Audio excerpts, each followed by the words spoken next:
Hi students, and welcome to today's live IELTS class. My name is Adrian and I'm streaming to you from beautiful Victoria here on Vancouver Island, west coast of Canada. I hope everybody is having a fantastic week so far. Welcome Chuang Min Dang Lee. Hi Lydia. Hi Mohammed. Nisa, good to have many students in the class ready to learn. In this lesson, we are looking at not a reading section, but we are looking at a listening section. And specifically, we are looking at sections part 1 and part 2. We're going to hear, listen to the audio, and then answer band 9. And I'm going to give you some strategies as we go along. Welcome, Carolina, our moderator. Hi, Arda, Rashika, Ken. Good to have many of our members in the class already. This lesson, everyone, is presented to you by aehelp.com for academic IELTS success. Check us out there. For the general IELTS, visit us at IELTShelp.com. That's generalieltshelp.com. We have lots of listening exercises there for you. We have 6 original practice exams, some more exams coming later in the year as well. Our academic IELTS website looks like this with the blue background. We're an official British Council IELTS test registration center and certified agents. We train thousands of IELTS students every day. You can click this big red button to join our premium package, get access to all of our materials. It's a one-time payment for lifetime access. The general IELTS website looks like this at gieltshelp.com. You can click that big red button to join us there. Students, on Sunday, we will be releasing a new and exciting series of videos on our channel called My IELTS Band 9 Journey that will be in HD. You can already see that in your premium package if you have access to it, but we are releasing it to YouTube as well. So it will be premiering on Sunday. Make a note in your calendar on our channel. You can check that off to get a notification. And it will be at this time, 14 o'clock Universal Standard Time. So at exactly this time on Sunday.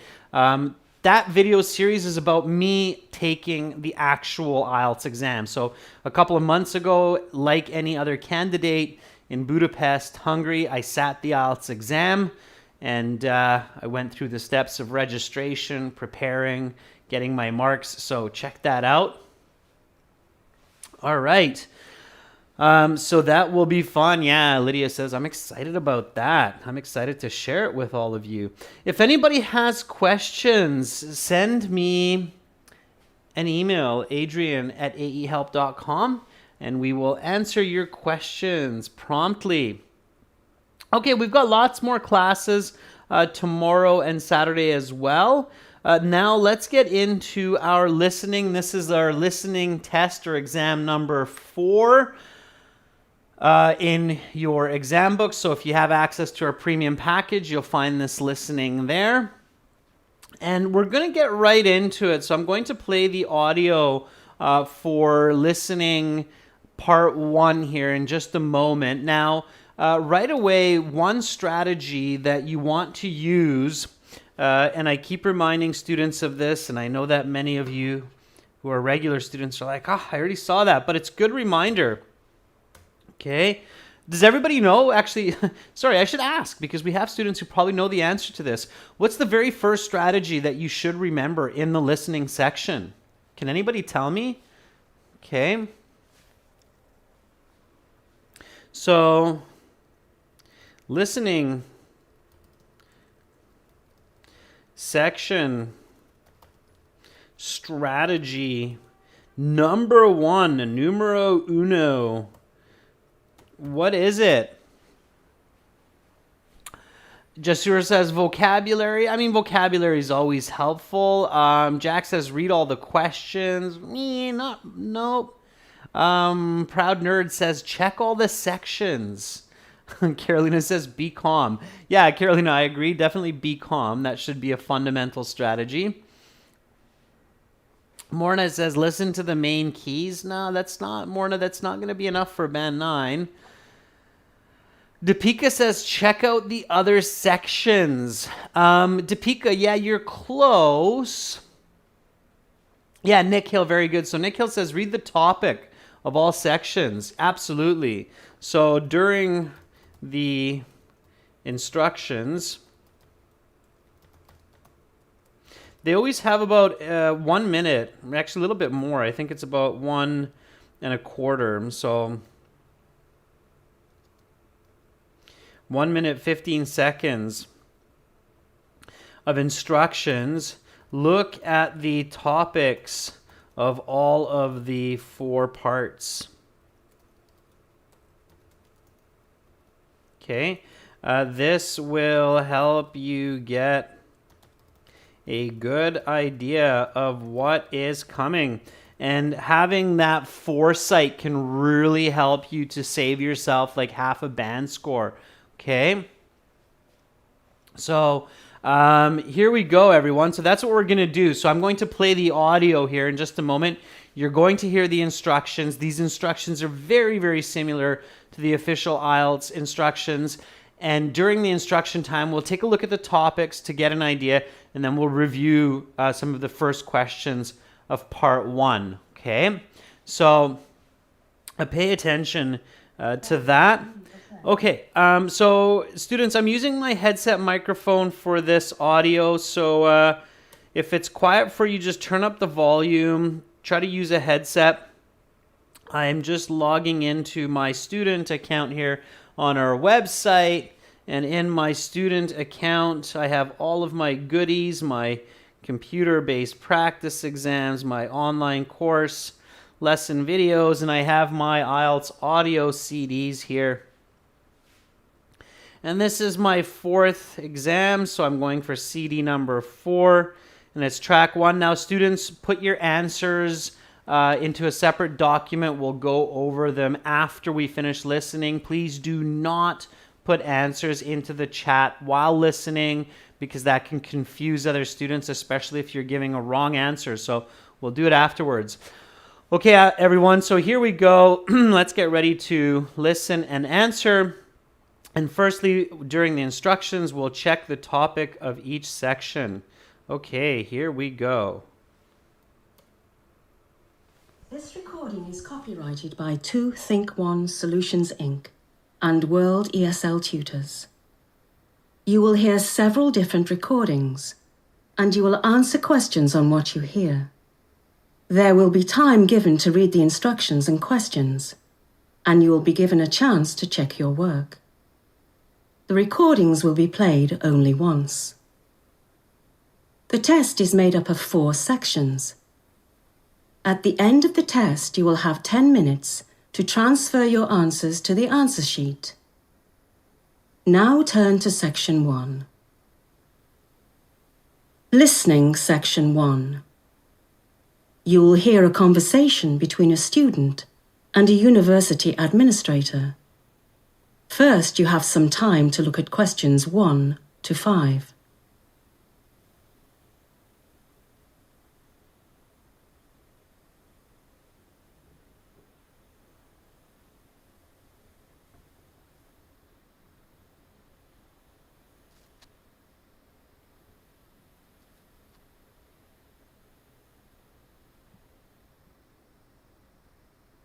You will see that there is an example.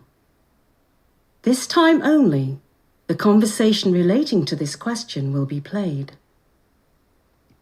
Oh, hi there. Is this the University Registrar's office? Yes, it is. I'm Deborah Reed, the university's assistant registrar. What can I help you with today? Great. Thank you for seeing me today, Ms. Reed. I have a few concerns about my registration for the upcoming semester. The student says she has concerns about registration, so B has been indicated for you. Now we shall begin. You should answer the questions as you listen, because you will not hear the recording a second time. Listen carefully and answer questions 1 to 5. Oh, hi there. Is this the University Registrar's office? Yes, it is. I'm Deborah Reed, the university's assistant registrar. What can I help you with today? Great.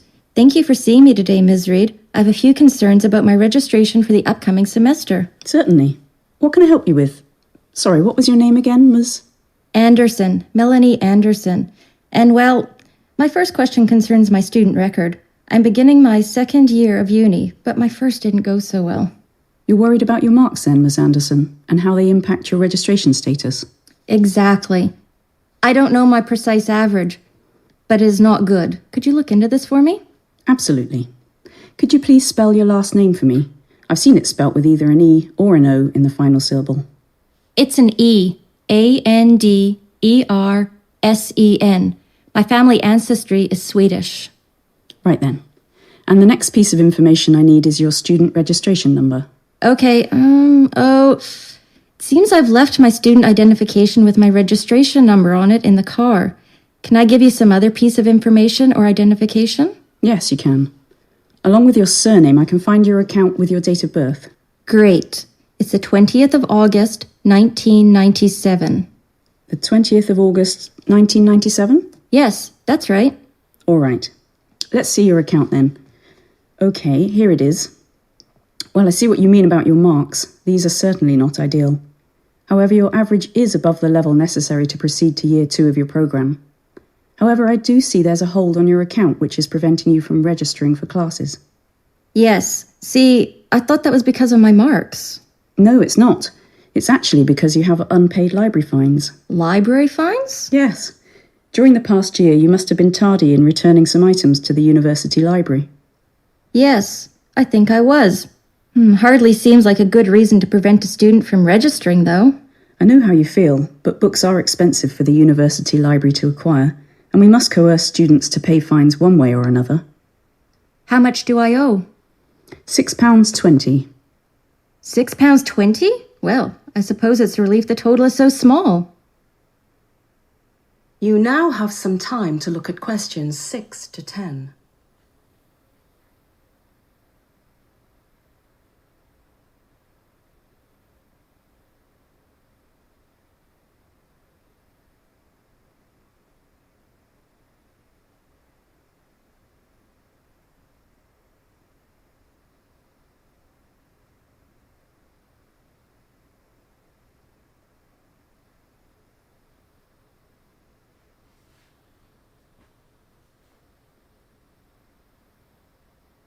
Now listen to the rest of the interview and answer questions 6 to 10. Well, now that that is out of the way, I did have another concern. I need advice on what modules to take in my first semester. I'm in the BA Art History program, but as you can see from my record, I failed a class which is a prerequisite for 2 modules I'm supposed to take this semester. Yes, it looks like that's right. It was Art History 1270 that you failed. Is that right? 1270. Yes, I took it with Professor Calder. I found his teaching style did not match my learning style. Right. Well, that art history class is indeed a prerequisite for both Art History 2170 and 2260. Yes, unfortunately, that's what I found out earlier. Is there anything that can be done? Well, Miss Anderson, I think there is. Here's what we'll do. We'll register you in the module you failed last year, and then we'll put you in Art History 2240, which counts towards your degree in place of 2260. 2240 has no prerequisite, however. But what about the 2170 class? Yes, well, that's where we'll have to be creative. Are you comfortable taking an extra class in the spring semester? Yes, I think so. Good. We will register you in 1270 and 2240 in the fall, and then register you in 2170 in the spring. Great. And one final question. Is Professor Calder teaching Art History 1270 again this autumn? Yes, he is, but I've put you in Professor Hennessy's section instead. I think you'll be more successful. That is the end of section 1. You will now have half a minute to check your answers.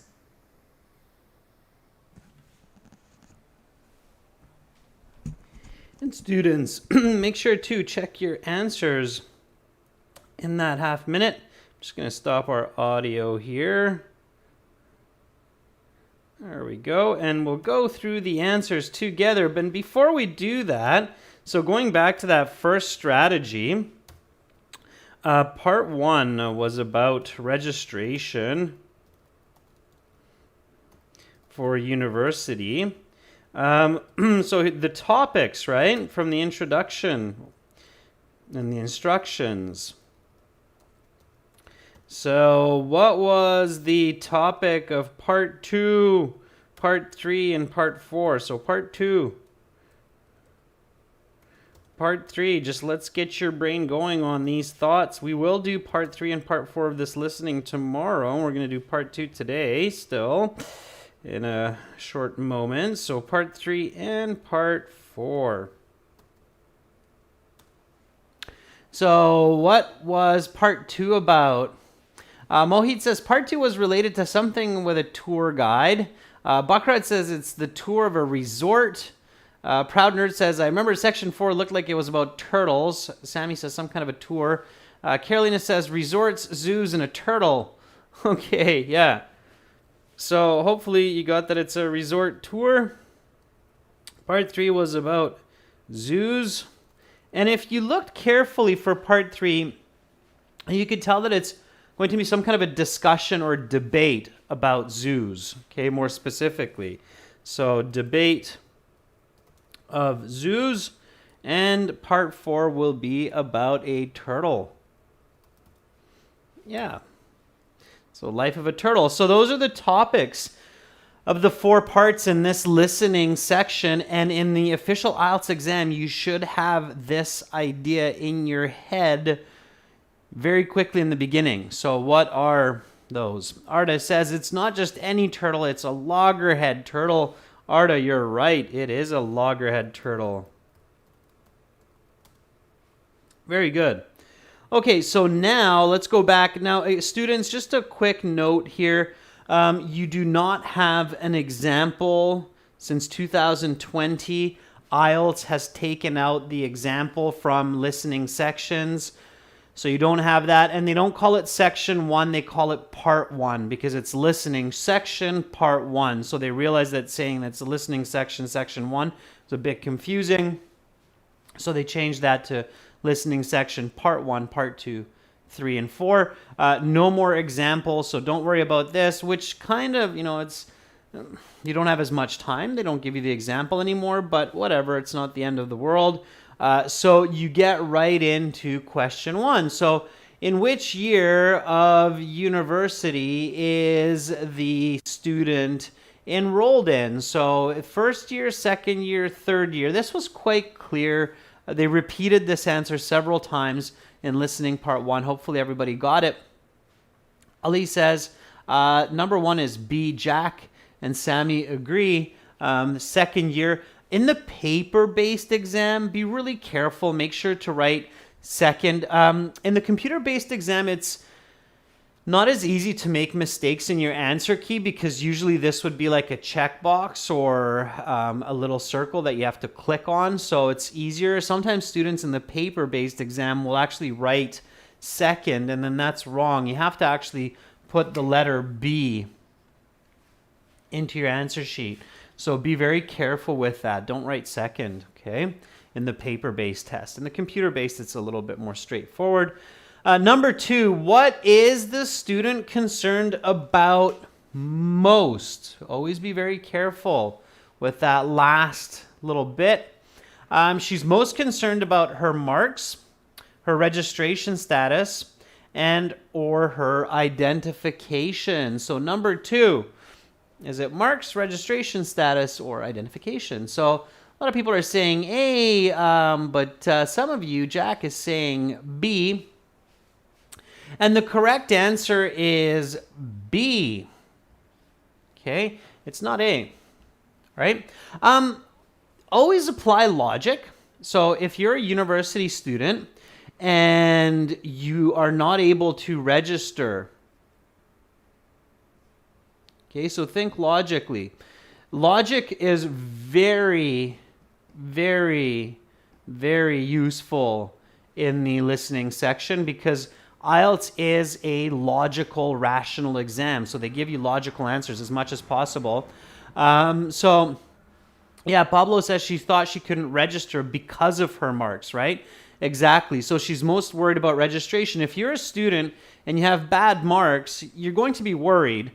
But if you cannot register, you're going to be more worried about that. So explaining to your parents that you have bad marks, that's one problem. But explaining that you can't register for your next year of university because of your marks, that's the bigger problem, right?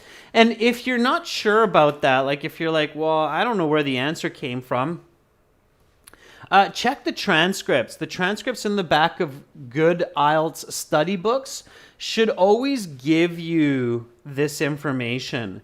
So here, you'll see the transcripts, okay?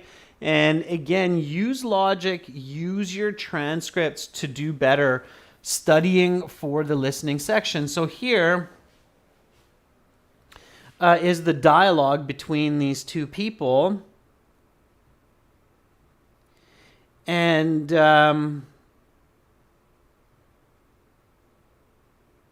here you can see the answer very, very clearly. So the registrar, the secretary, says, "You are worried about your marks then, Miss Anderson, and how they impact your registration status."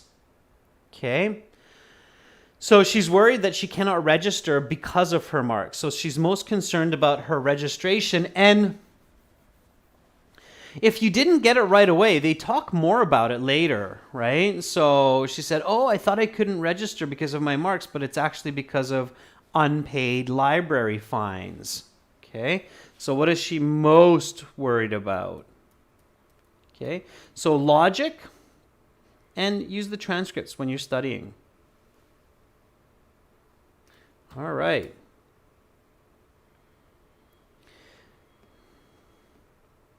Now, this is a typical type of question in part one, filling in the form. You have to listen to dictation of names, addresses, numbers, so make sure to practice this.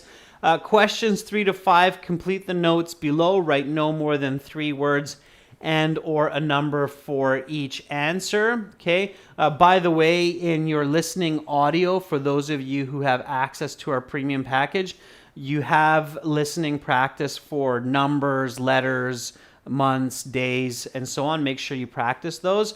Okay, number 3 is this student's name. The student is Melanie Anderson, and then they talk about the spelling and they spell it. How do you spell Anderson? Yeah, Sammy, very good. So Sammy says it's Anderson with an E, not with an O, because she's Swedish, and they even say this. So it's Anderson. Okay, with an E. She's very, very clear about that.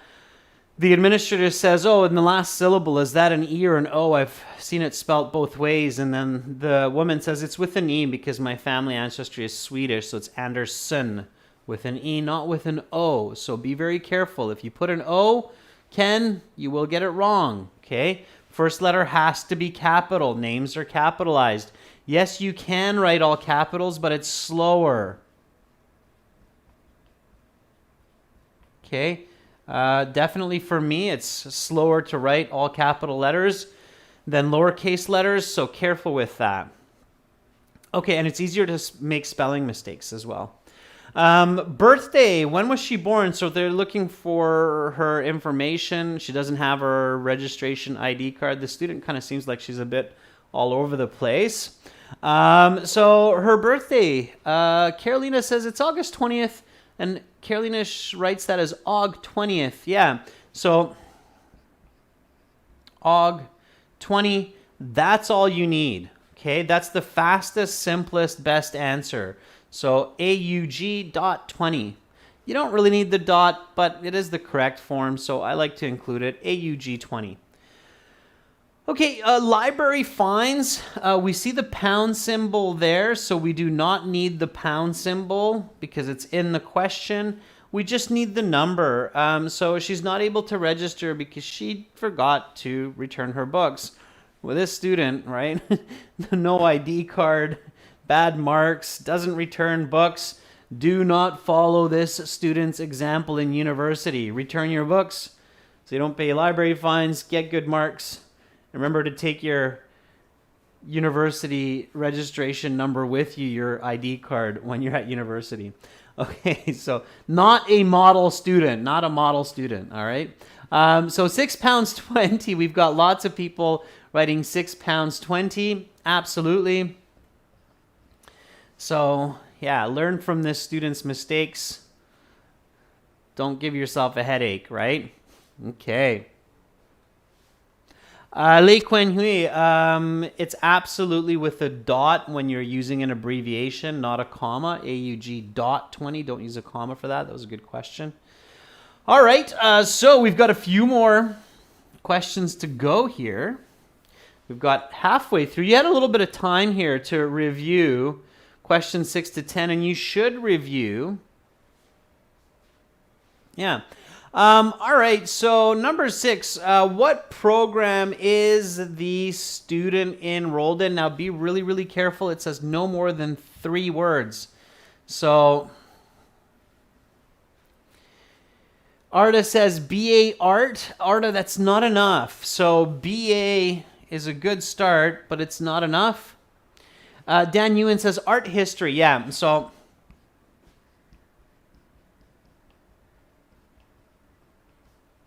yeah, that's what you need, okay? That's the key answer. If you put BA Art History, that's fine. That's still considered 3 words.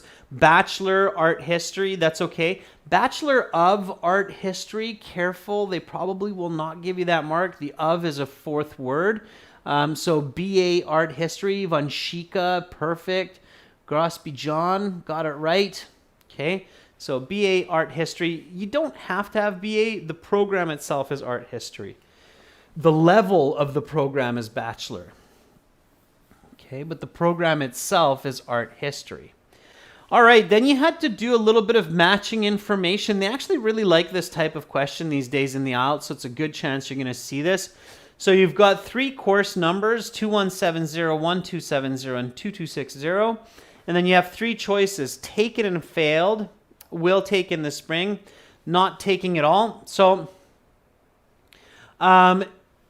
it's a good way to do this is not just to listen for the numbers, but actually listen for this information. So which one of these has she taken and failed? 7, 8, or 9? So a lot of you are saying 7 is B, okay, which is fine. But the way I might do this actually is to listen for these points here. So because this can kind of all come in one big paragraph of speaking. So taken and failed, I would go with this one here. 1270. It's a first year course. She failed this first year course. Okay. And then the first one is she's going to take this in the spring, right? And the last one is not taking it at all. So it's BAC is the correct answer. BAC. Okay. Now, for those of you preparing for university, you should know that 0 level courses, so like 079, these are usually what's called high school equivalency. So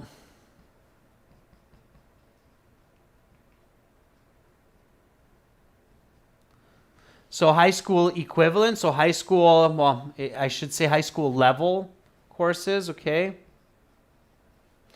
So 07 or 0 level courses are high school level courses. If you have a 1 as the first number, it's first year. If you have 2, it's second year. If you have a 3, like 3790, it's a third year. And then you'll have 4s, so 4, 1, 2, 5. My university didn't have 4 numbers, it just had 3 numbers like this, like 4, 1, 2. That would be 4. Those are the bachelor. And then you also have 500 level courses like 5, 7, 8, 1, for instance. These are graduate level. Okay, and this is pretty common around the world for the numbering of courses. So the first number denotes the actual year. So 0 denotes high school level or high school equivalency courses that are maybe needed for your major. And then 1, 2, 3, 4 are the bachelor 4 years. And then 500 level are your master's and PhD courses. Okay. All right. So just so you know that, okay, that's how it usually works. All right. Okay, let's look at question 10, the last one. Here it was a multiple choice. You just had to listen for it. The student is registered for 1270 with the same professor as she had previously. A, true, B, false. The correct answer is false. B. She complains about it. She's like, I didn't like that professor. And she's asking, is he teaching the course again? And then the registrar says, yes, he is, but I put you into another class with Dr. Hennessy, I think.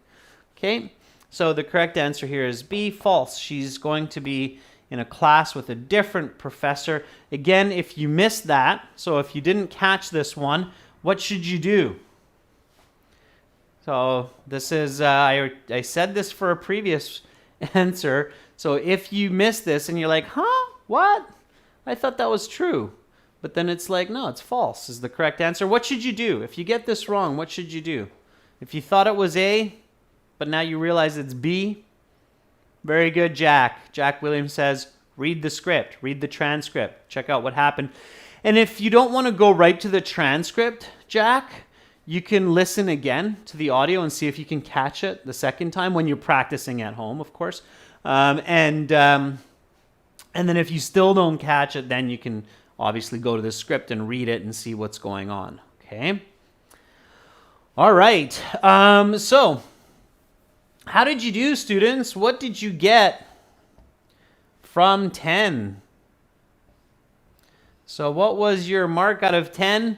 As I've said many times before, for part 1, your goal should be 9 or greater, which means 9 or 10.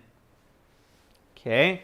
If you're getting less than 9, it's going to be hard to get a high band score in the listening because part 2, 3, 4 get much more difficult than part 1. So your part 1 ideally should be a 10, maybe a 9. If you're getting less than 9, well, it's time to practice a bit more. Okay. All right. So let's do this, everyone. Let's get into the next part. Again, I'm going to play the audio for part 2. We know that part 2 is something about a resort tour now. We're thinking about that. So going around some kind of a vacation zone tour. And I'm going to play the audio through my headset microphone, nice little Bose speaker. I think everybody hears it quite clearly.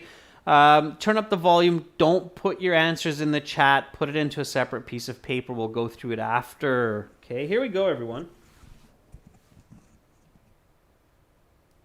Now turn to section 2.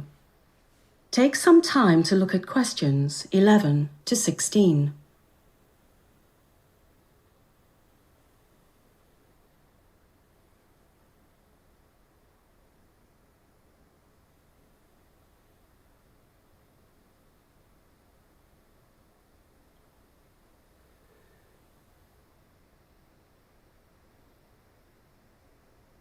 Listening, section 2.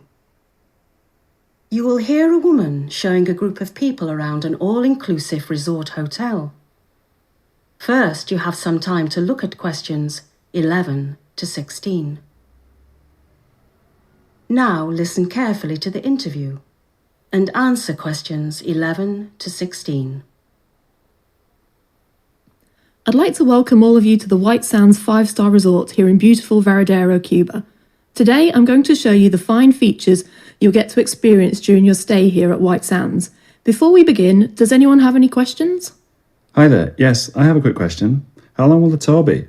I have to meet the rest of my family for lunch in an hour. Not a problem, sir. The tour will take no more than 30 minutes. If after this time anyone wants more details on any of the resort's features, I can help them out individually. Any other questions? No? Well, let's get started then. White Sands covers 10 acres of land, including direct access to over 250 metres of pristine Caribbean coastline. It is perfectly safe to swim in the waters here at White Sands, but do be on the lookout for jellyfish in the water. They are not deadly, but their sting does pack a punch. As we pass through the lobby, I want you to take note of the main bar area on your left. The bar is open from 11 in the morning each day and closes at 1 o'clock a.m. each night. As we proceed down the main path, you'll see 4 apartment buildings marked A and B on your left and C and D on your right. Between buildings C and D on your right is one of our finest restaurants featuring traditional Cuban cuisine. We have 7 restaurants in all at White Sands, and we invite you to try your favourites while you are here. I have a question. Go ahead. In our brochure, I read that we are only entitled to 5 restaurant visits per week we stay at the resort. Is that right? Yes, that's right. The restaurants are only open for dinner, and reservations are mandatory. You will be able to make reservations at the end of this tour or any time before 5 this evening. When you are not dining at our a la carte restaurants, you may eat at either of our 2 buffet restaurants, which are open for breakfast, lunch, and dinner. Additionally, there is a night cafe, which is open until 4 a.m. Does the resort have a nightclub for dancing? Yes, of course. We have a discotheque located at the end of the main resort path, further away from the apartments. This is, of course, for noise reasons. In fact, the discotheque is conveniently located next to the night cafe. And what are the discotheque's hours? It opens at 8 in the evening and closes at 3 a.m. early the next morning. Last call for drinks is at 2:45. You now have some time to look at questions 17 to 20.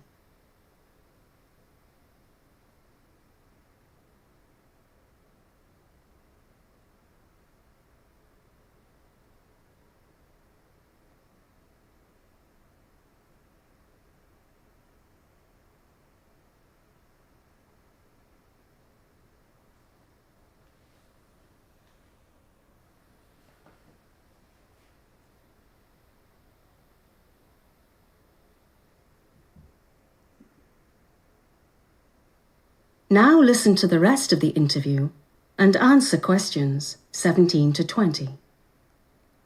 Next, I'd like to take you down to the beach and show you some of the facilities and services we offer. As we approach the beach, you'll notice the brilliant white sand that our resort is named after.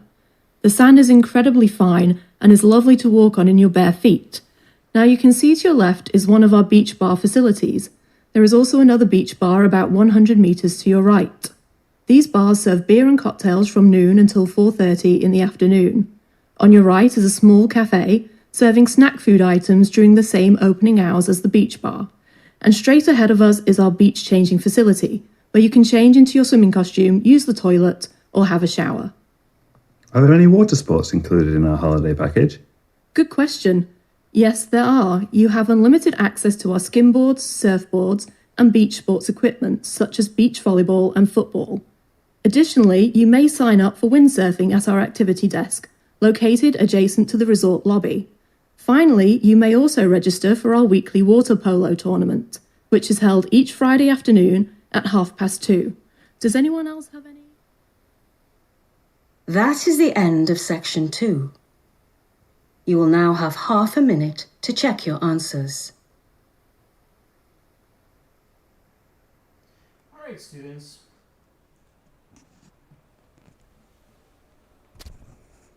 Okay, students, so in that half minute, check your answers. And we will now go through the answers together. So here you have a multiple choice question. For multiple choice questions, you really want to focus on the question and listen for the answer. Don't stare at the answers thinking that one's going to jump out and be like, hey, I'm the right one. If that happens, that's just lucky, but don't bank on that, okay? You have to look at the question and pay attention to that. So approximately how long will the tour be according to the guide? And there's a person that asks the question, says, how long is this tour going to be? I have to meet with my family in an hour. And she says, oh, no worries. The tour is about 30 minutes. 30 minutes equals half an hour. So Dauka, Saif, AG Gamer, very good. The correct answer here was C. Okay. She doesn't actually say half an hour. She says 30 minutes. Okay. All right. So listen for paraphrasing. They don't necessarily use the same words. If you're listening for key words, you could be in trouble because here half an hour is not used. All right. And then this is the multiple choice. For this one, I recommend using your piece of paper in the computer-based exam or your paper in the paper-based exam to take some notes real quick. So what are 4 features of the resort? So she talks about the resort and some of the key features of this resort. Night cafe. Yeah, there's a night cafe. So she talks about that in quite a bit of detail. Deadly jellyfish. No, there's no deadly jellyfish. She says they're not deadly, but they do pack a punch. So B, no. Okay, you have to really be careful. Listen for those no's or nots. She says they're not deadly. Okay, 24-hour Cuban restaurant, no. 4 apartment buildings, yes, because she says apartment buildings A, B on your left and C, D on your right, if I remember correctly, but she lists them and talks about them. A number of restaurants, yeah. I believe she says 7 restaurants. Okay. So again, your notes, right? If you're taking notes, then you're probably writing down these notes. A dozen acres of land, no, doesn't talk about that. Direct beach access, yeah. So she says coastline. Direct access to the coastline. The coastline is the beach. Several buffet restaurants. No, it was 2. So the correct answers were A, D, E, and G. Okay? Whoever got that will get it correct. The order does not matter for these, okay? And it's 4 questions, 4 points. Anyone that you get right, you get a point. Anyone you get wrong, you lose a mark, okay? So the order does not matter. All right.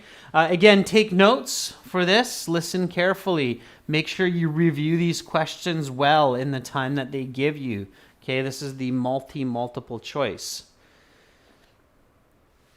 All right. What time is last call at the discotheque? It means your last chance to order a drink or potentially food as well. 8 p.m., that doesn't make sense. So imagine going to a nightclub where you can't order a drink past 8 p.m. So it's 50-50. It's either this or this.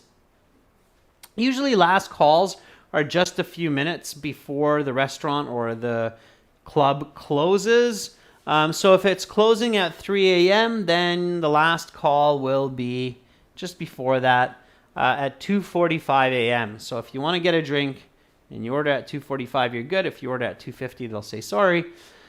So correct answer is B. Last call for drinks is 2:45. Okay. All right. A couple of you got that. That was good. Okay, B, sure. All right. Now this one, yeah, it's a little bit difficult to see this, but you didn't really need to see the writing. All you needed to do was hear the locations. Okay, so the speaker says, we're at the beach. So this is the beach. Okay. And she clearly says you have a bar to your left. You have a bar to your right. Okay, so if you're standing here, okay, you have a bar to your left, you have a bar to your right, and you have a cafe to your right. Okay, this one, the cafe is to the left. That's the difference here is there. So in D, the cafe is in the right location here, to the right. So to the left, to the right, to the right. Correct answer is D. Okay. Good job, Jasur. Yes, Lydia, cafe is on the right. Anita, our newest member, great job. Yes, it's D. Okay. All right, then we had to fill out this form, and these answers came really quickly. Like, it felt like she was still talking about the location of the cafe, and then and the beach bars, and we already had these coming, and this is why it's so important in the listening to be a little bit ahead with your thinking and to keep the information in your mind. So the beach bars serve beer and cocktails from noon until what time in the afternoon. So this gives you a little bit of help here. A very good, Art, a very good poo. It's 4:30. Yeah. So 4:30 in the afternoon. Very good. In addition to the small cafe on the beach, we also offer changing what? And this is, if you know the word in English, this is quite easy because you know the word, and that's all you really need. Yeah, facility. Very good, Tripty. Very good, Arda. Yeah, facility. Changing facility. Definitely know this word in English or this collocation because you might need to use it. Okay, so in the US or in Canada, we call them changing rooms. And in the UK, Australia, they call them changing facility. Everybody understands both. So if you're traveling around the world and you need a changing room or a changing facility, for example, in the mall to try on clothes, they're also called changing booth or cabins. But any of those will work, okay? In this case, it's facility, all right? So, and it's not facilities, so be very careful, Lydia. If you wrote facilities, you'll get it wrong. Be really attentive with your articles. So the article here is which means one, right? So changing facilities would be wrong, okay? Pay very careful attention to articles, okay? Mohit, I wouldn't use room because it's British English and the IELTS is British English. So in this case, I wouldn't use room. I think that wouldn't be a good bet. You could get that wrong. So definitely go with changing facility in this case, okay?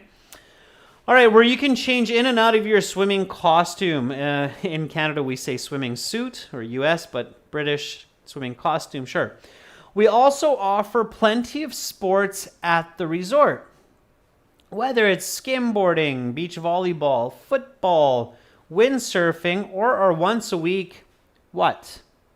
Very good, Arda. Arda says it's water polo. Yeah. So water polo tournament. We have activities for everyone. Very nice. Mohit, water polo with a hyphen. I think they'll give that to you. Okay. All right. Here we go. So what did you get out of 20? Okay. So this is for part 1 and part 2 combined. Ideally, for part 1 and part 2 combined, you're getting a score of nothing under 16, so 16 and greater, because part 3 and part 4 are going to be even more challenging, and it's likely that you'll lose more marks in part 3 and 4 than part 1 and 2 together, for sure. So you want to maximize your scores in part 1 and 2. Saif Pirani says 18. Saif, that's pretty good. Gorospi John says 17. That's decent. Huang Yuan, 16's right on the limit. Okay. Paul Reese, yeah, 16's on the limit. Okay. Very nice. All right, everyone. Tomorrow at the same time as this class, we will do part 3 and part 4. I'm going to talk more strategy for those classes, okay, as well. So remember the strategies from this class: logic, review, knowing the topics of the sections, paying attention to multiple choice questions, not answers, and spending more time on multiple choice, taking notes. Visit us at aehelp.com for academic IELTS. Join our premium package. It's really worth your money. Basically, our client satisfaction is like 99.5%. So well worth it, spending that few dollars for that lifetime access. Again, we will have a new video series coming out on YouTube at this time from Sunday called My IELTS Band 9 Journey. So I actually sat the IELTS official exam just like any other student, and I'll share that experience with you through this series. So make sure to check that out. Hopefully I will see all of you tomorrow. Eugen, thank you for putting a smile on our faces with the series of emojis as usual. And thank you, Carolina, for moderating the class. You're all fantastic. Keep up the good work. I'm Adrian. I'm signing out from Victoria for now. Bye.